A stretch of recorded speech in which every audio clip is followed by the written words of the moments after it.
जय हिंद मेरे विद्यार्थियों, आज हम एक नए टॉपिक पर चलते हैं जिसका नाम है वैद्युत द्विध्रुव आघूर्ण। ठीक है, देखिए वैद्युत द्विध्रुव आघूर्ण होता क्या है। वैद्युत द्विध्रुव आघूर्ण की हमने समय बचाने के लिए ये परिभाषा लिख दी है। वैद्युत द्विध्रुव आघूर्ण की क्या होता है आपका वैद्युत द्विध्रुव आघूर्ण? वैद्युत द्विध्रुव के किसी आवेश, ठीक है ना, वैद्युत द्विध्रुव के किसी आवेश और इनके उनके बीच की दूरी के गुणनफल को हम क्या बोलते हैं? वैद्युत द्विध्रुव आघूर्ण कहते हैं। ठीक है, तो इस परिभाषा को हम गणितीय रूप में अभी लिखेंगे, क्या होता है, कैसे लिखा जाता है। ठीक है, तो वैद्युत द्विध्रुव आघूर्ण को हम दर्शाते किससे हैं? पी से दर्शाते हैं। किससे दर्शाते हैं? पी से दर्शाते हैं, क्योंकि इसमें वेक्टर लगा हुआ है। वेक्टर क्यों लगा हुआ है? क्योंकि यह एक क्या है? एक सदिश राशि है, इसलिए इसके ऊपर क्या लगा दिया गया है? वेक्टर लगा दिया गया है। ठीक है, एक चित्र बनाया गया है। मान लीजिए एक ऊपर इस चित्र में वैद्युत द्विध्रुव आघूर्ण को प्रदर्शित किया गया है। इसमें जो कि किससे मिलकर बना है? प्लस क्यू और माइनस क्यू आवेशों से मिलकर बना है तथा उनके बीच की जो अल्प दूरी है इसको हम किसे दर्शाते हैं? 2a से दर्शा देते हैं। ठीक है, तो यहाँ पे हम लिखते हैं कि इसके बारे में क्या लिखा हुआ है, देखते हैं। इसमें लिखते हैं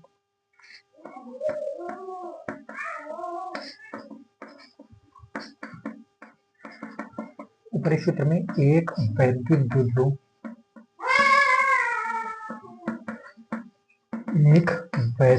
द्विध्रुव को क्या किया गया है? प्रदर्शित किया गया है। ठीक है, एक वैद्युत द्विध्रुव को प्रदर्शित किया गया है। ठीक है, इस चित्र में देखिए वैद्युत द्विध्रुव प्रदर्शित किया गया है जो किससे मिलकर बना है? प्लस क्यू और माइनस क्यू आवेशों से मिलकर बना है। ठीक है, जो किससे मिलकर बना है? प्लस क्यू तथा माइनस क्यू आवेशों से मिलकर बना है। ठीक है, तथा इनके बीच की जो अल्प दूरी है उसको हमने क्या माना है? उसके हमको 2a माना है। ठीक है, तथा इनके बीच की अल्प दूरी कितना माना है हमने? 2a है। ठीक है, तब हम निकालेंगे वैद्युत द्विध्रुव आघूर्ण। ठीक है ना, तब वैद्युत द्विध्रुव आघूर्ण का सूत्र क्या हो जाएगा? तब वैद्युत द्विध्रुव आघूर्ण द्विध्रुव आघूर्ण को हम किससे दर्शाते हैं? यहाँ पे हम लिखा हमने पी से दर्शाते हैं। तो पी बराबर क्या हो जाएगा? पी बराबर क्या हो जाएगा? इन दोनों का गुणनफल। क्या होता था? द्विध्रुव किसी आवेश और उनके बीच की दूरी का गुणनफल होता था। तो आवेश को हमने क्या माना है? दोनों के बीच की दूरी का प्लस क्यू और माइनस क्यू, मतलब एक साथ लिखा जाए तो क्यू। ठीक है, तो क्यू इंटू उनके बीच की दूरी क्या है? 2a। तो इसी को हम लिख सकते हैं पी बराबर 2qa। तो ये आ गया आपका वैद्युत द्विध्रुव आघूर्ण। ठीक है, 2qa। अगर इसी को हम सदिश रूप में लिखना चाहें वैद्युत द्विध्रुव आघूर्ण को, तो हम कैसे लिख सकते हैं? पी के ऊपर वेक्टर लगा देंगे, क्योंकि ये एक सदिश राशि है तो इसके ऊपर में क्या लगा दिया? वेक्टर लगा दिया। तो पी वेक्टर बराबर क्या लिख दिया? 2qa और हम इसमें पी कैप लगा देते हैं। पी कैप क्यों लगाते हैं? क्योंकि सदिश रूप में जब भी हम लिखते हैं तो यहाँ पे पी कैप जरूर लगाते हैं। पी कैप क्या है? पी वेक्टर की दिशा में एकांक सदिश है। एकांक सदिश मतलब इसका परिमाण निकालेंगे तो केवल एक ही आएगा, इसलिए एक पे कोई फर्क नहीं पड़ता, इसलिए हम सदिश रूप में लिखते समय इसको लगा देते हैं। ठीक है, जहां हम लिख देते हैं, जहां पी कैप क्या है? पी वेक्टर की दिशा में, यहाँ पी कैप क्या है आपका? पी वेक्टर की दिशा में एकांक सदिश है। ठीक है, एकांक सदिश है। ठीक है, ये आपको किस रूप में लिखा हुआ है? सदिश रूप में लिखा हुआ है, सदिश रूप में। ठीक है, और ये आपका अदिश रूप है। तो इस परिभाषा को आपको क्या करना है? वैद्युत द्विध्रुव आघूर्ण की परिभाषा को ध्यान में रखना है। ठीक है, अब हम कुछ जरूरी चीज जानेंगे वैद्युत द्विध्रुव आघूर्ण के बारे में। इसको मिटाते हैं, इसको मिटा देते हैं। ठीक है,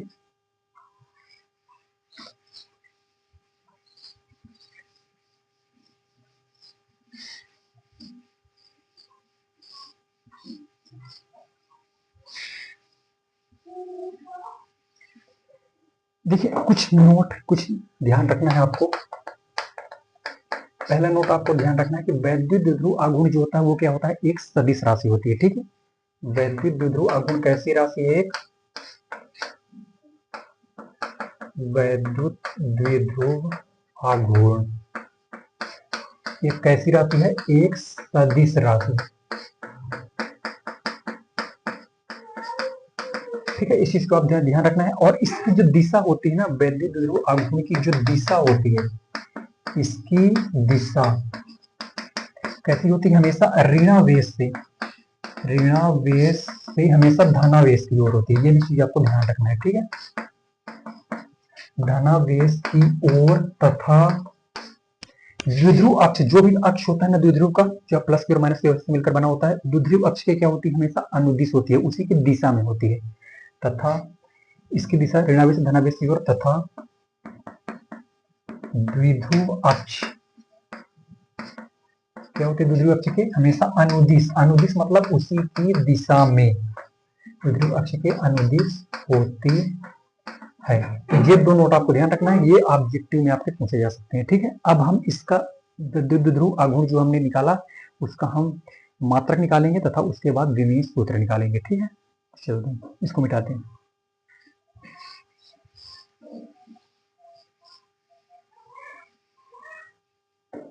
अब हम निकालते हैं वैद्युत द्विध्रुव आघूर्ण का मात्रक, ठीक है। देखिए हमने सूत्र क्या पढ़ा था वैद्युत द्विध्रुव आघूर्ण का, हमने सूत्र पढ़ा था P बराबर क्या पढ़ा था, Q इंटू 2A।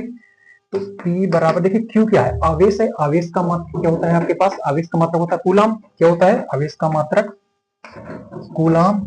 और ये 2A क्या है, 2A मतलब दूरी, अल्प दूरी थी, दूरी का मात्रक क्या होता है आपके पास, मीटर होता है, क्या होता है दूरी का मात्रक, मीटर। तो आपका वैद्युत द्विध्रुव आघूर्ण का मात्रक क्या हो जाएगा, कूलाम, गुणा ना लगाएं अगर, कूलाम मीटर। तो वैद्युत द्विध्रुव आघूर्ण का आपका मात्रक क्या आ गया, एसआई मात्रक आपका क्या हो जाता है, कूलाम मीटर हो जाता है, ठीक है। अब हम बात करेंगे इसके विमीय सूत्र के बारे में, किसकी बात करेंगे, विमीय सूत्र, विमीय सूत्र। वैद्युत द्विध्रुव आघूर्ण के सूत्र से ही हम इसको भी निकालेंगे, ठीक है। वैद्युत द्विध्रुव आघूर्ण का सूत्र क्या होता है आपका, P बराबर Q इंटू 2A, ठीक है। तो P बराबर Q, आवेश का विमीय सूत्र क्या होता है, अब कई बार हम बता चुके हैं आवेश का विमीय सूत्र, आवेश का विमीय सूत्र आपका होता है AT, ठीक है ना, एम्पियर सेकंड, तो AT आ जाएगा, ठीक है। और ये दूरी है, क्या है ये दूरी है, और दूरी को हम किससे दर्शाते हैं, L से, ठीक है। दूरी को हम दर्शाते हैं किससे, L से, तो ये L हो गया। तो P बराबर, इसको हम MLT के रूप में लिखते हैं, ये M यहाँ पे कुछ भी नहीं है तो M नॉट लिख देते हैं, क्या लिख देते हैं, M नॉट, ठीक है। और यहाँ पे L आपके पास है, और ये TA आगे पीछे लिख सकते हैं, TA या AT जो भी लिखना चाहें, तो ये आपका क्या आ गया, विमीय सूत्र आ गया आपका वैद्युत द्विध्रुव आघूर्ण, ठीक है। तो ये मात्रक आ गया, ये विमीय सूत्र आ गया। अब वैद्युत द्विध्रुव आघूर्ण से संबंधित हम कुछ क्वेश्चंस करेंगे, ठीक है, देखते हैं। तो विद्यार्थियों ये वैद्युत द्विध्रुव आघूर्ण से संबंधित एक क्वेश्चन आपके सामने दिया हुआ है, ठीक है ना। इस क्वेश्चन में देखिए क्या दिया हुआ है, एक इलेक्ट्रॉन और प्रोटॉन एक दूसरे से कितनी की दूरी पर है, 1 एंगस्ट्रॉम की दूरी पर है, ठीक है ना। तो आपके पास दूरी दिया हुआ है 1 एंगस्ट्रॉम, ठीक है। इस वैद्युत द्विध्रुव का हमको क्या निकालना है, द्विध्रुव आघूर्ण निकालना है। द्विध्रुव आघूर्ण मतलब हमको P का मान निकालना है, क्वेश्चन मार्क, ठीक है। तो सबसे पहले किसी भी क्वेश्चन में क्या लिखते हैं, सबसे पहले किसी क्वेश्चन में लिखते हैं दिया है, जो दिया है आपके पास, उसके बाद क्या सूत्र लगेगा, और सूत्र में हम मान रख देंगे जो दिया है, तो जो हमको निकालना है वो चीज क्या हो जाएगा, आ जाएगी, ठीक है। तो हम शुरू करते हैं, ठीक है। तो देखिए इस सूत्र में हमको क्या क्या दिया, सबसे पहले लिखेंगे दिया है, क्या लिखेंगे, दिया है। देखिए क्या दिया है इसमें आपको, एक इलेक्ट्रॉन और प्रोटॉन के बीच दूरी कितना दिया हुआ है, 1 एंगस्ट्रॉम दिया हुआ है। 1 एंगस्ट्रॉम का मतलब दूरी को हम किससे दर्शाते हैं, 2A से दर्शाते हैं, और दिया कितना हुआ आपके पास, 1 एंगस्ट्रॉम। एंगस्ट्रॉम को कभी भी हमको मीटर में बदलने के लिए 10 की घात -10 से क्या करना पड़ता है, गुणा करना पड़ता है, इस चीज को ध्यान में रखना है, ठीक है। तो 1 एंगस्ट्रॉम का हम 10 की घात -10 से गुणा कर देंगे तो ये मीटर में बदल जाएगा, तो ये 1 का इसमें गुणा करोगे तो हो जाएगा 10 की घात -10 मीटर। तो ये आपके पास आ गया दूरी, ठीक है। और क्या दिया हुआ है इसमें, द्विध्रुव आघूर्ण हमको निकालना है। देखिए इलेक्ट्रॉन और प्रोटॉन की बात की गई, तो एक इलेक्ट्रॉन पर आवेश कितना होता है ये आपको ध्यान रखना पड़ेगा। तो एक इलेक्ट्रॉन पर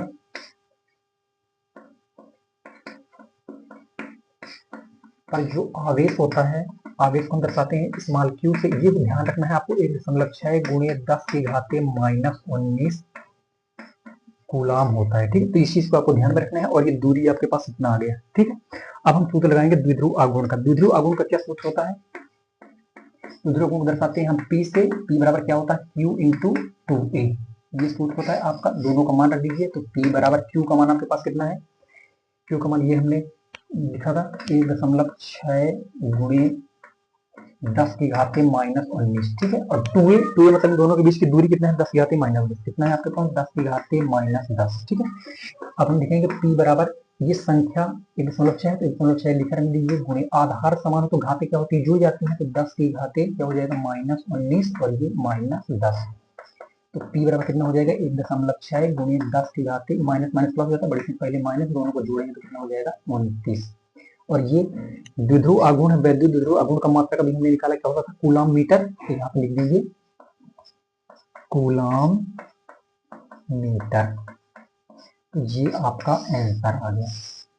ठीक है, उम्मीद है आपको ये समझ में आया होगा। जो जो पहले दिया था उसको हमने लिख लिया, जो हम एक इलेक्ट्रॉन पर आवेश कितना होता है उसको हमने लिख लिया, फिर इसमें सूत्र में हमने केवल मान रख के हल कर लिया, बाकी कुछ भी नहीं करना था इस क्वेश्चन में। ठीक है, उम्मीद है ये समझ में आ गया होगा आपको। अगले नेक्स्ट क्वेश्चन पर चलते हैं।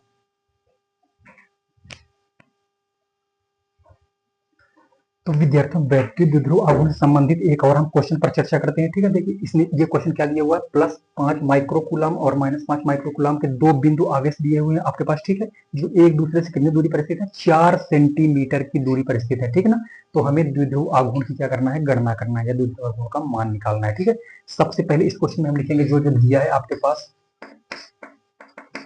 ठीक है, इसमें दिया क्या हुआ है, 5 माइक्रोकूलम और -5 माइक्रोकूलम, दो बिंदु आवेश को हम दर्शाते हैं Q से। किसे दर्शाते हैं, Q से। तो Q बराबर आपके पास दिया हुआ है 5 माइक्रोकूलम। देखिए यहाँ प्लस में दिया हुआ है, माइनस में दिया हुआ है, उससे मतलब नहीं रखना है आपको। ठीक है ना, क्योंकि परिमाण, क्योंकि इसका क्या है, दिशा बताई गई है, एक प्लस में है एक माइनस में है, उससे कोई फर्क नहीं पड़ता। कितना दिया हुआ है, आवेश कितना है, उससे मतलब होता है। ठीक है ना, परिमाण से मतलब होता है 5 माइक्रोकूलम। तो 5 माइक्रोकूलम दिया हुआ है। ठीक है ना, अब जब माइक्रोकूलम को हम कूलम में बदलते हैं तो 10 की घात -6 से क्या करते हैं, गुणा करते हैं। ठीक है, तो माइक्रोकूलम को हम बदल देते हैं कूलम में। 5 गुणित किससे गुणा कर देंगे, 10 की घात -6, तो ये बदल जाएगा आपका कूलम में। ठीक है, तो ये आपके पास आ गया Q का मान, 10 -6 कूलम, 5 गुणित 10 -6 कूलम। ठीक है, अब देखो क्या क्या दिया हुआ है, एक बिंदु एक दूसरे से कितनी दूरी पर स्थित है, 4 सेंटीमीटर की दूरी पर स्थित है। ठीक है ना, दूरी कितना दिया हुआ है आपके पास, दूरी को हम दर्शाते हैं वैद्युत द्विध्रुव आघूर्ण में 2a से दर्शाते हैं। किससे दर्शाते हैं, 2a से। 2a दूरी आपके पास कितनी दी हुई है, 4 सेंटीमीटर। कितनी दूरी है, 4 सेंटीमीटर।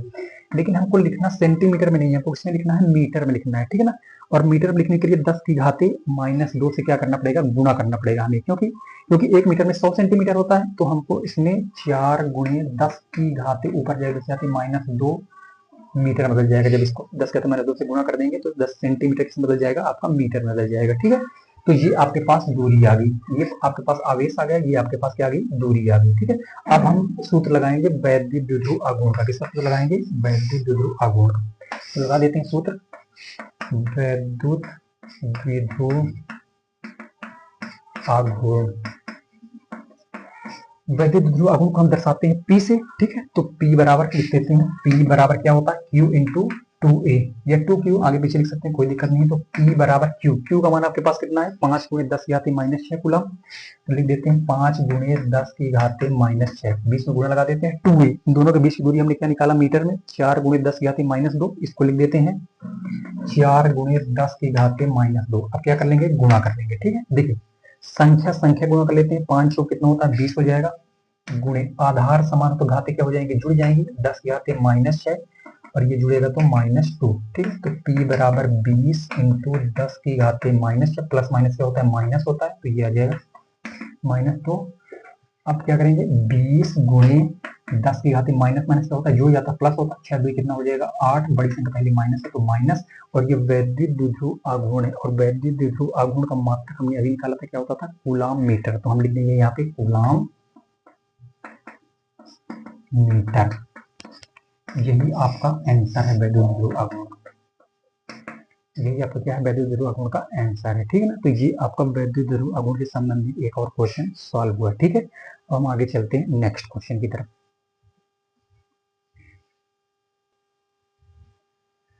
तो विद्यार्थियों, अब हम इसमें देखते हैं वैद्युत द्विध्रुव के कारण विद्युत क्षेत्र की तीव्रता ज्ञात कैसे किया जा सकता है। ठीक है, तो वैद्युत द्विध्रुव कारण विद्युत क्षेत्र की तीव्रता को ज्ञात करने के लिए सामान्यतः हमारे पास दो स्थितियां होती हैं। कौन कौन सी, एक होती है आपकी अक्षीय स्थिति, या इसी को बोलते हैं अनुदैर्ध्य स्थिति में विद्युत क्षेत्र की तीव्रता ज्ञात करना, और दूसरी होती है आपके पास निरक्षीय स्थिति, या इसी को बोलते हैं अनुप्रस्थ स्थिति में विद्युत क्षेत्र की तीव्रता ज्ञात करना। ठीक है, तो अब हम अक्षीय स्थिति में विद्युत क्षेत्र की तीव्रता कैसे ज्ञात करते हैं, उसका पूरा व्यंजक सॉल्व करेंगे। ठीक है, तो अब हम उसका पूरा व्यंजक सॉल्व करते हैं। तो विद्यार्थियों, अब वैद्युत द्विध्रुव के कारण अक्षीय स्थिति या अनुदैर्ध्य स्थिति में विद्युत क्षेत्र की तीव्रता को हम क्या करेंगे, ज्ञात करेंगे, इसका पूरा पूरा आपका व्यंजक हम सॉल्व करेंगे। ठीक है,